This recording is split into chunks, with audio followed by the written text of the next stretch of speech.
So I just had some thoughts I'd want to share. Hi, this is C Note, aka Christian Rivera. Um, I wanted to talk a little bit about intuitives and ADHD. I've talked about it a little bit on this channel. ADHD and intuitive seem to go hand in hand. There's a lot of people who are almost using personality types as a personality or mental health diagnoses as a personality type system unto itself. And I find that really interesting to think about. And that's something maybe to explore in greater detail somewhere else.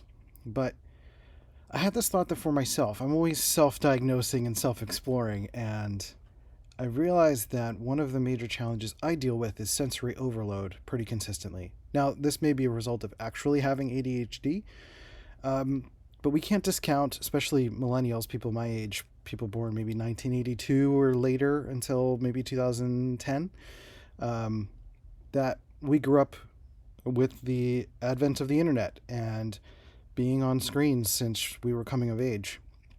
And our kids are now on screens all the time. And so, what does that mean, or what does that meant for our obviously attention deficit, but for things like sensory overload, especially as intuitives, because we are more interested in cerebral, conceptual, patterning type of thinking. And so, sensory things are a little more taxing, right? So, literally experiencing strong light and lots of sound and being, kind of hyper present to the reality, textures, smells, etc., can become overwhelming, especially if they're consistent and inundating. And I know for me, I have a hard time not doing that. I legit think it's an addiction. Screens in particular are an addiction that many of us are reckoning with and having a challenge with. Myself in particular, I am realizing how much it impacts my ability to work. I'm on a laptop all the time. I have editing to do, and I'm managing social media. I'm doing a lot of different projects that are going between my phone to my laptop, and then at night we're watching screens, watching Netflix or whatever, right? So we're bouncing around from screen to screen all the time, and it's something that it just doesn't give our sensory processing a break, especially the visual. And so I'm realizing that I can overload myself with music, whatever. And in my case too, I went into the depths of do I have an auditory processing disorder? Do I have X, Y, and Z? Is it something with my vision? I think it's a little bit of all of it. I think, I can definitely get overloaded with too much music in my brain, too much talking, too much bright light in the room. I'm pretty sensitive to a lot of things, generally speaking, but I think this relationship to intuitives and sensory, I think gets exacerbated by looking at our phones, which is the addiction part is the dopamine hit we get from being on our phone and getting rewards in terms of comments and likes and all of that stuff.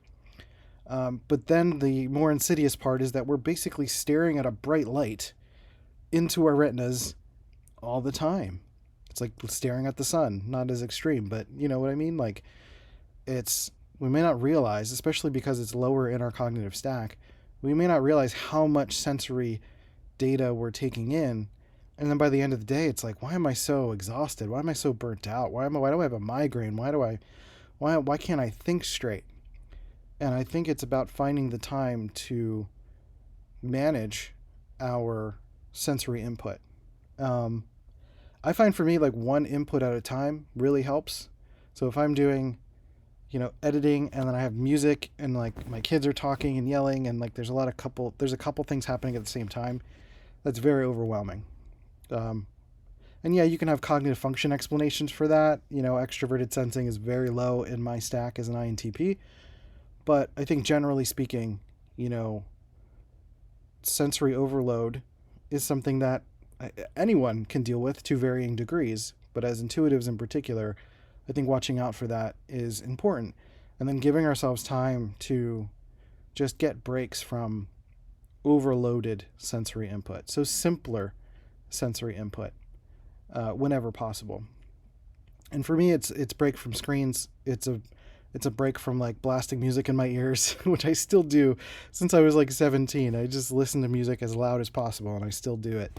And I know it's not great for my ears, and I'll reckon with that one day. um, but it's just something to think about. I'm not a therapist or a professional in terms of diagnosis of these things like ADHD and stuff like that. But I think it's something to think about, or at least something I'm offering as a self experiment. If you've been like dealing with fatigue and struggling with focus and getting migraines regularly, or dealing with some sort of stoppage, some sort of impairment that's been like, I can't function, I can't think, because ADHD in particular tends to affect executive functioning. And I imagine for intuitives, like if we're dealing with sensory overload, it can also impact our executive functioning. So, as an experiment, just give yourself a sensory break, or something that's more immersive, like going out into nature, or taking a shower, or something that's like hypnotizes the senses a little bit more. Might be interesting. Or just laying in a dark room and seeing if that like kind of calms everything for a little while. If you get the opportunity to do that. I know we have varying circumstances and it's an absolute challenge, but I really just wanted to present this as something to think about. That I keep trying to find this like auditory processing. Is it ADHD? Is it blah blah blah blah blah? It might be as simple as being sensory overloaded and needing a break, and self experiment and see how that works. And I'm also going to self experiment. So if you share in the comments how it's going for you, I can also share how it's going for me. So that's it. If you're an INTP watching, I've got courses for INTPs at my Udemy, udemy.com/user/Christian-A-Rivera. I'll put it in the comments below. You can just click the link. That'll be so much easier. So speaking of sensory overload, my kids are about to show up. So I'm going to get prepared for that. Much love, and I'll talk to you next time. See ya.